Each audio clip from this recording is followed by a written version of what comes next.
It's Thursday, July 22nd, 2021, and today we're talking about Properly raises a proper Series B, Allocadia is acquired by BrandMaker, Auvik Networks sells a majority stake for $250 million US, and if these takes weren't quick enough, we'll do some even quicker ones in our lightning takes round. Shopify is thrown for a loop, Think Research is on an acquisition spree, and Untether tethers to $125 million US raise. Let's get started. First, Properly raises a proper Series B.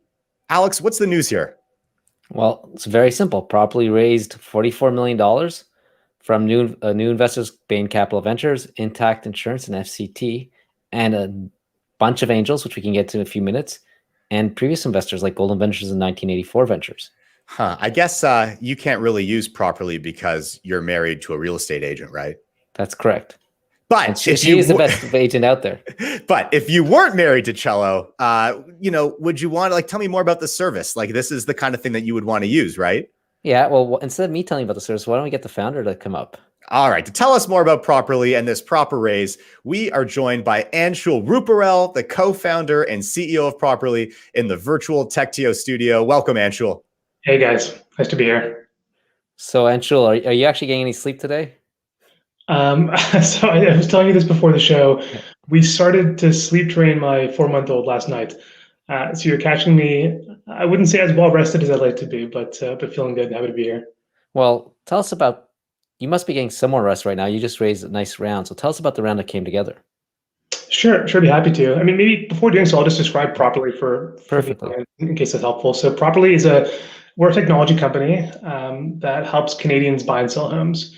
And so we have a set of self-serve free tools on our website that you can go and access that help you search for that next home. So basically like a better version of realtor.ca. And then a tool that helps you track the value of your existing home, like you track the value of your stock portfolio. We also have a number of services that are highly differentiated that are designed to help you find and buy your next home and then to sell your existing home for the highest possible price, all while making the process dramatically more simple. And as you noted, we just closed a relatively big Series B financing round last week, led by Bain Capital Ventures, with participation from a couple of interesting strategic investors, Intact Insurance and FCT, both of whom are market leaders in home insurance and then in title insurance, respectively. And then some pretty important strategic angel investors as well, including Mike Catchin, the founder of Wealthsimple. Properly's kind of building what Wealthsimple has done for financial services in the real estate sector within Canada. So there's a lot of overlap between our visions and how we think about building iconic Canadian brands.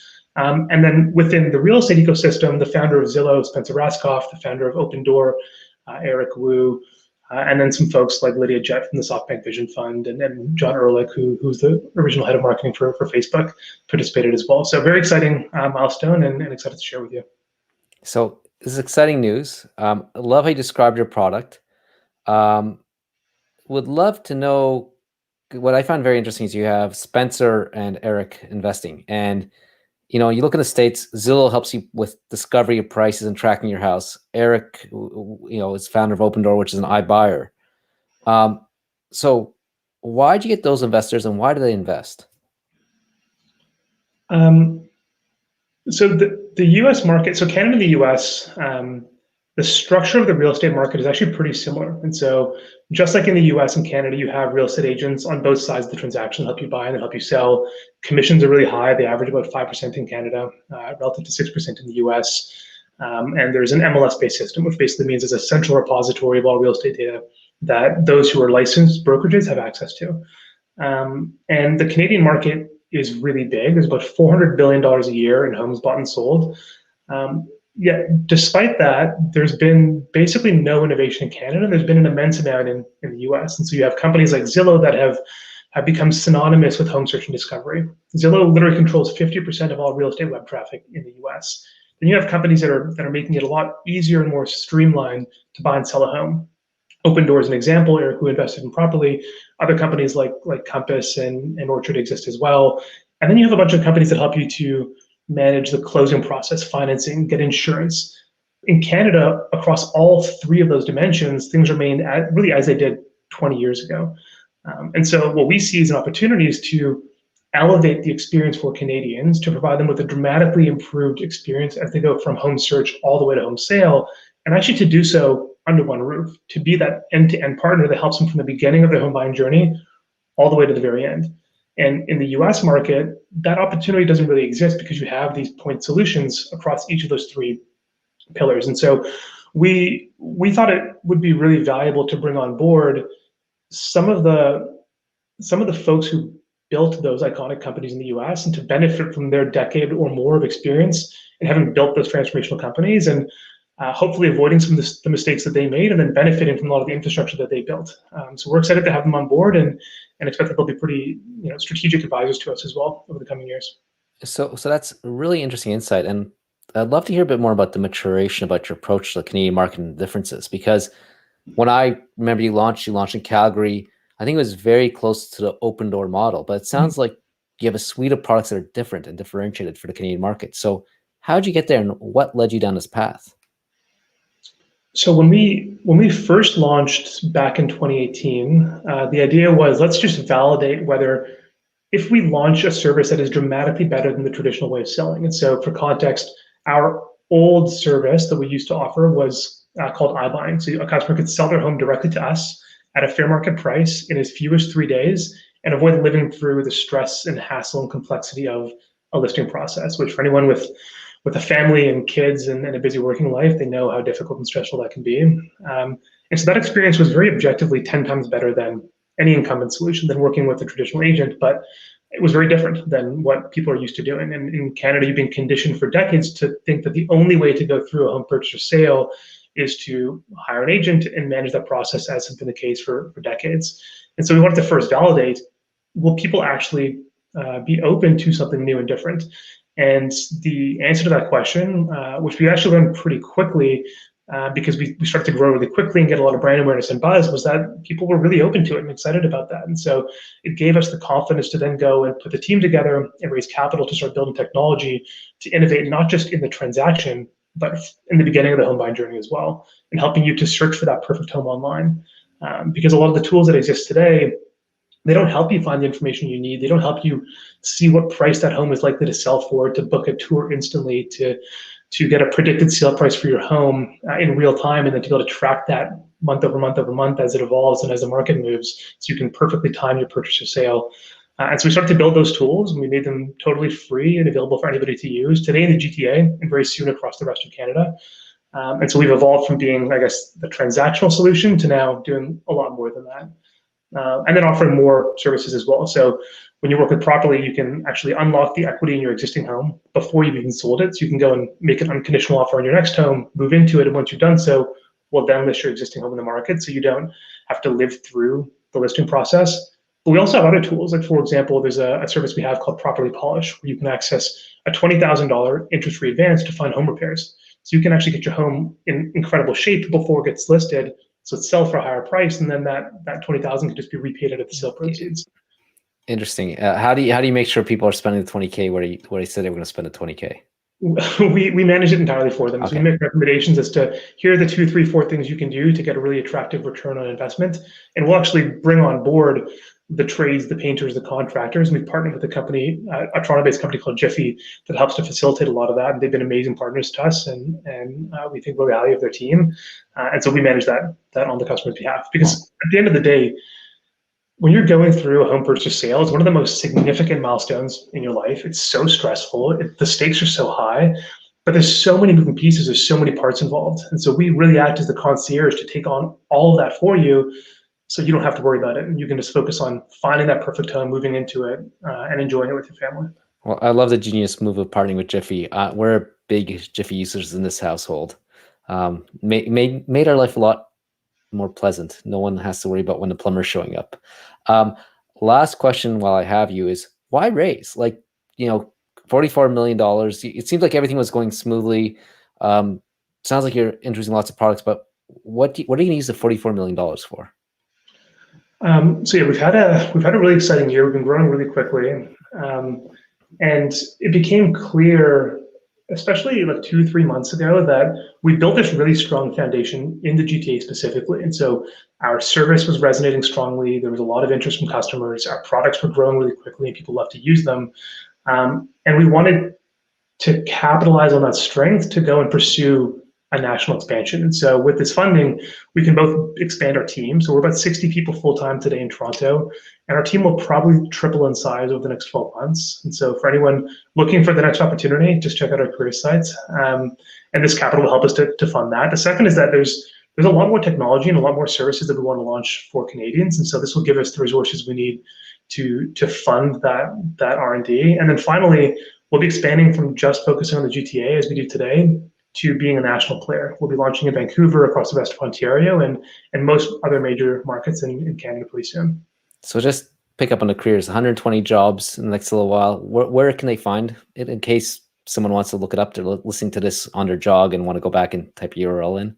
Yeah. Thank you for allowing me to provide a CTA. So properly.ca is our website, and properly.ca/careers, where you can find a listing of all of our open jobs. And we're hiring across every department. Well, Anshul, congratulations. You're continuing to build a massive company. You've raised a massive round while having a newborn at home. I'm surprised you're smiling and fully awake. Just keep on building the business. I'm so glad you could make the time today to speak with us and our audience. Thanks so much, Alex. Pleasure to be on. Thank you, Anshul. So, Alex, we'd like to wrap it up with why should the TechTO community care about Properly and this raise? So, first of all, I think Canada-only startups is now being normalized as an investment opportunity. But with the one caveat or a couple caveats, the market has to be large and have unique Canadian attributes. I would argue, real estate, finance, probably healthcare and education are all massive markets that look very similar to the US, but have unique Canadian attributes, which gives you a bit of competitive landscape and moat to open and launch and scale up before Americans enter this market. So I think 4 or 5 years ago, if you were saying you were doing Canadian only play, most investors would say no effing way. But now with the continued success of Wealthsimple, now Properly, and a few other players, I think it's now a valid business opportunity. What other markets do you think are ripe for this kind of end-to-end play in Canada? So finance, real estate, education, healthcare are the four I'd put up. All massive markets. Healthcare is done very differently here than the States. Mm-hmm. I would say education. Education is also very unique. And there's more done in real estate, there's more done in finance. And and just because Anshul just sent me a note, he wants audience to know that I could have invested in the Properly seed. I would say was interested, but I think Anshul raised the price like 50% the day he met me. So, it's kind of sticker shock. It's like going for that house that's listed at $500,000 and it's $750 to buy. Alex, you got to back the founder. You got to back the entrepreneur. Don't look at valuations so much. Hopefully, there's some lessons here for you on this one. Yeah, couple other lessons for the people listening to this. I would argue that Anshul in position this way, but there was some small pivots, and they don't have. And sometimes everyone hears about the large pivots. They hear about Instagram going from bourbon to Instagram. I think what it was, it's very impressive with what Anshul and his team has done is they took what looked like an iBuyer model being adopted from the States and did a lot of different pivots to reflect the current market, and it's helped them unlock massive growth. And also gave me something that's different than what the American players are doing. And so we celebrate the large pivots for companies to survive, like Slack, but every company that goes massive has done many other small changes that we could call pivots. And finally, I love the fact that Anshul's brought on some strategic investors alongside institutional investors. I think this is a reminder for every founder. Once an institutional investor, a VC, decides to invest in you, they've done their due diligence, they're excited. They may say they want the whole round, but if you think you need other people at the table or you want to reward people, you have the power to bring those other investors in. And if you do it right, getting Mike Katchen from Wealthsimple is pretty smart, and the founder of Open Door are all smart places. And I think we should see more founders bringing additional investors into the round. I saw a great tweet the other day, Alex. It says, the smallest check on the cap table is the biggest flex. Yeah, I'd say it's usually the biggest value add too. Yeah. And I'll say final thing here is a consumer, I like to see more innovation on real estate models. As you know, I think Yeah. it's people are dying for new ways to buy property. I love it. And they're dying for new ways to buy property. I think they're also dying for new ways to keep up to date on the TechTO community, right? Yeah. If you love keeping up to date on the TechTO community, what do you need to do, Alex? You have to sign up for our newsletter. That is absolutely correct. You do need to sign up for the newsletter where you can keep up to date on people like Anshul and the companies like Properly that are shaping the Canadian tech scene. All right. What can people expect from tomorrow's edition? Well, tomorrow's edition, every Friday we have some great reads, some summary of the great Canadian news. We have a spotlight on the company where we describe, hey, there's a company here you may have not known, and here's why you should know them. We'll probably have, my guess is a summary of one of our quick take topics. I think we'll go into our quick take of this raise, so get a bit of our perspective. So it's good weekend readings.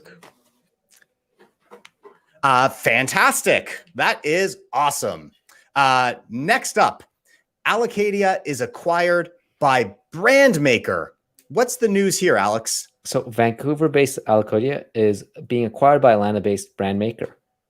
And for people that don't know Allocadia, they provide best-in-class money, what they describe as money management capabilities for marketers and give them the confidence to know where to invest their next dollar. What does this mean? It means they enable CMOs to basically understand how their money is being spent, to plan their marketing efforts, to budget, and actually measure performance. And they also seem to focus on consumer goods and financial service CMOs. And tell me a little bit about the story of Allocadia. Like, how did it begin, and where have they come from? So, it's interesting. Allocadia was founded by twin sisters, Christine Stewart and Catherine Berry. When they were operating their first venture, they were operating a marketing service company, and they noticed that customers struggled with familiar marketing pain points: how to manage multi-million-dollar budgets, how to everything was in spreadsheets and dispersed throughout the organization. The customers just basically couldn't answer basic questions about their marketing spend or forecast or the ROI. So they started the company and to solve this problem. And so tell me a little bit more about BrandMaker. Who's BrandMaker and what do they do? So BrandMaker, I think appears to be the leading SaaS provider in the same space. They describe what they do slightly different. They say they're marketing ops, but basically it's the same tools. They deliver visibility, control, and agility to enterprise marketers. Give them a set of tools to better understand how they're spending and what they're spending money on. Got it. So what's the opportunity here? Like, if we look at the numbers, is this an opportunity for BrandMaker just to add new clients, to add top line? Like, how does this shake out? So I feel like they're, again, not being inside either company, not knowing them really well. I think this is an extension of BrandMaker's reach and probably some of their skill set. So if you look at the numbers behind Allocadia, they have raised $30 million. The last round was in 2015, so it's a while ago.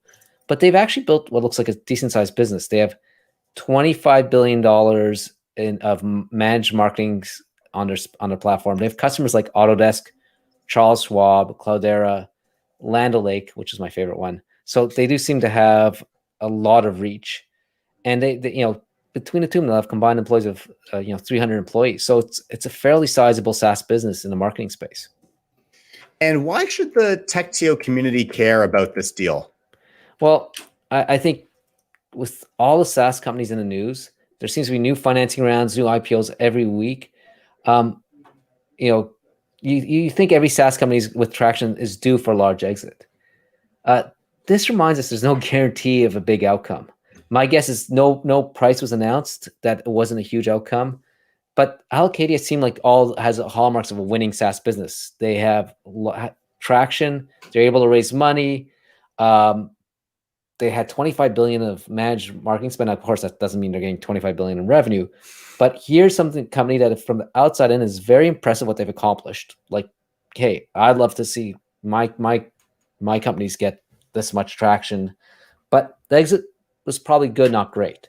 So the learning here is two things. One is we really don't appreciate how hard it's to build any business of any scale, and how incredibly impressive the companies that are scaling and having these huge exits of $1 billion of valuation and how rare they are. Like, I think we've become almost numb to what's been going on in our ecosystem and the strengths of what's going on. On the positive side, it also shows how much the marketing role has changed over the last 20 years. I think if you were in the business school in the early 2000s, it was all about branding and qualitative approach, and with some analytics mixed in. And now we think we can quantify everything. And the CMOs and their team the role has really changed over the last 20 years. The question I have is there an opportunity now to help with the creative and branding and qualitative side? Have we gone too quantitative? And what do you think? You think you got to bring it back? Yeah. I love that. What do you think? I think you're right. I think there's a lot of opportunity there, and there's going to be a balance. And you're right, the pendulum swings, right? It becomes all quantitative, then it becomes all brand and creative, and then it's got to find sort of that middle ground eventually.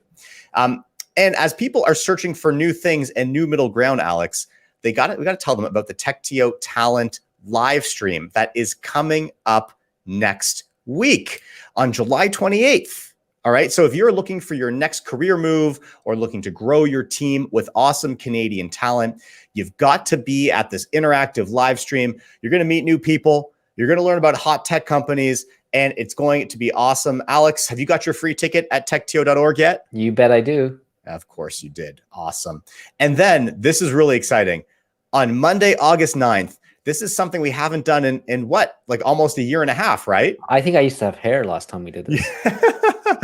We are going to see you in real life for a safe, fun, and exciting patio dinner at Toronto's largest outdoor patio, Rendezvous. Tickets include food and a drink. And what else can people expect during this dinner, Alex? They can expect a few firesides, and we'll announce them soon. What, we haven't told people yet? No, we're letting the momentum build. Ooh, I like it. This is exciting. You can learn more about this patio dinner, stay up to date on some surprise guests, and get your ticket before they're all gone at techto.org. All right, next up, Auvik Networks sells a majority stake for $250 million US. Alex, go beyond the headline here. What's going on? So Waterloo-based Auvik Networks raised $250 from Great Hill, the private equity shop, for the majority of the company. This includes primary and secondary sales, including buying out some of the early investors. Go ahead. Auvik was founded in 2011 by Mark Moran, who's a successful serial entrepreneur, with David Yach, who was the CTO at BlackBerry, and Alex Hoff, a University of Waterloo alumni. And what does Auvik do? Okay, so they do cloud-based network management. So it gives IT teams the ability to manage, their network better and their servers better. High level makes your IT team more efficient. Got it. So we know that this $250 million deal is for a majority stake. What else do we know about the size of Auvik or the deal and the numbers here? So they publish very interesting numbers. They have number of devices managed, 4 million. Sounds like a lot. Networks managed, 50,000. 200 employees, and prior to this, they had raised $50 million. So they're really big size, and they have good market share in North America. Very cool. And so when you're thinking about this deal, the number of devices managed, what the outcomes mean for the early team, what can we learn as a community here about this news? Well, I think it goes, why do they raise the money? And I will inform what they learned. One is they raise the money for three things. One is international expansion, new product development, and increased acquisition strategy. What's interesting here is the first and the third thing are related. They say, hey, we've got good penetration in North America, but we need to have teams on the ground in particularly India and Asia and any market we want to expand. We can either do it organically with the money, or we can use the money we've raised to acquire companies. So this is interesting for me because it's again of a Canadian company being aggressive to use money to become a global player by building or buying. So I love that, and it goes so international. There's many ways to grow internationally, and this just shows you that companies can be flexible, which I don't think lots of companies in Canada think of. I feel like we didn't talk a lot about M&A strategies in TechTO and Canadian tech ecosystem for many years, and I feel like now it's becoming very prominent. Yeah, and it's amazing. Like, you don't talk about many Canadian companies acquiring; it's usually being acquired. And I think the other thing which is interesting here is there was rumors. The Globe and Mail in January said this Auvik might be going public. And they've now decided to raise money privately. So the question for me is always, do they choose to do this because the valuations in the private market were better, or because they just wanted to maintain control and have a more patient capital? And if it's because of valuation, that might mean the IPO window is closing. Interesting. Yeah, we've seen a few hints that might be getting at that, but we've also seen a few hints that it might still be hot. So it's going to be hard. It's good to see what happens next. Now, Alex, if you want to keep up to date with the hot IPO market and you want to join a community of other Canadian tech founders, entrepreneurs, and investors, you have got to join the TechTO.org Insider Membership Program. We're there every single day answering questions, making connections, and helping grow the Canadian tech community. Alex, who have you met recently in the Insider Program? I've met quite a few people, but I think what I want to say is the Insider Program this week, you can get a first shot at the brand new TechTO shoes. If you were at my house, I got I think 300 pairs of shoes delivered this week. Wait, is this the first TechTO Insider swag drop? Yeah, so we'll be working on that soon. We've been hearing that for years. Everyone just expects TechTO to be dropping swag all the time, and so we finally come out with some sneakers. Yeah, I better we better get them out to Insider soon, because my wife's been gone. She's coming home, and first thing she's going to see is a mudroom full of shoes. We've got to definitely tell the story better. These are, of course, shoes that we have done in partnership with Canada's very own startup led by a former TechTO alumni. We've got to talk about that story, and then we got to give out the shoes. Next, we've got 3 headlines to cover real quick because it's our lightning takes round. All right, the first one, Shopify is thrown for a loop. So, Alex, what's the news here? Loop Returns, a software company that helps e-commerce companies with returns, raised $65 million USD yesterday, or announced it yesterday. It was led by CRV, but they had participation from Shopify and Renegade Partners. So why do I find this interesting? We've mentioned it before, but Shopify seems to be one of the most active venture capitalists in Canada right now. Again, this was an investment outside Canada. So if you're building something related to e-commerce or can benefit the Shopify platform, you should be knocking on the door of their biz dev team. Alex, who's leading that team? Do we know? I think it's a combination of Bram Sugarman, Dan DeBow, and Satish Kanwar. And if I'm wrong, they can all tweet at me and give me hell.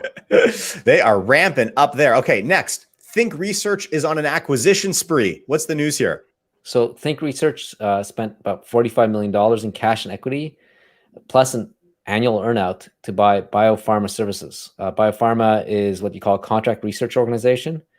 And this is not the first time we talked about a Think Research acquisition this year. So again, like we mentioned, here's a company that's gone public, is using its equity to basically acquire and tuck in companies.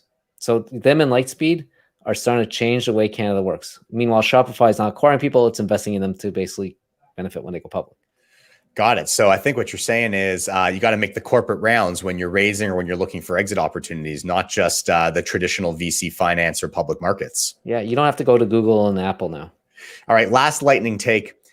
Untether tethers to $125 million raise. What's the news? So Untether AI is a semiconductor maker that aims to power the fast expanding computer needs of artificial intelligence technology. So it's a bit of controversy. They announced around $125 million. They never said it was USD or Canadian, but further investigation seems like it's USD. It's led by CPPIB and Intel Capital with participation from Tracker Capital and Radical Ventures. Why is this interesting? This is the third time in 2 months that a Toronto-based chip maker has raised more than 100 million USD. Why are there so many we don't think about this kind of part of the hardware chain being a Canadian thing. What's going on here? So it was a Canadian thing in the early 2000s. You had ATI Technologies, you had other chip makers, you had network companies all up and down, from here to Ottawa. Mm-hmm. And it sort of looked like it was dormant from the outside in. And I guess there's a change in chip making happening. These are all AI focused. And we have the talent, and the talent's raising money. Amazing. Well, I'm excited to use some Canadian hardware, maybe in my next computers, my next mobile devices, my next IoT things. What do you think, Alex? It's going to be in your smart sneakers from TechTO. My smart sneakers from TechTO. You have artificial intelligence to make you run faster. Yeah. At least tell me that I haven't reached my step count for the day. Alex, this was great. What a week in Canadian tech. If you haven't already, you got to like and subscribe to TechTO wherever you're watching or listening. We're going to see you on the inside. We're in the business of delivering impossible things. We're in the business of delivering things that nobody's ever seen before. If you build that culture, you'll come up with really cool and innovative stuff, and literally could be the next multi-billion-dollar idea. So this conversation is largely going to be about scaling yourself and scaling your leadership team. I want to talk about one of the biggest struggles that I think a lot of startups face early on, which is building initial traction.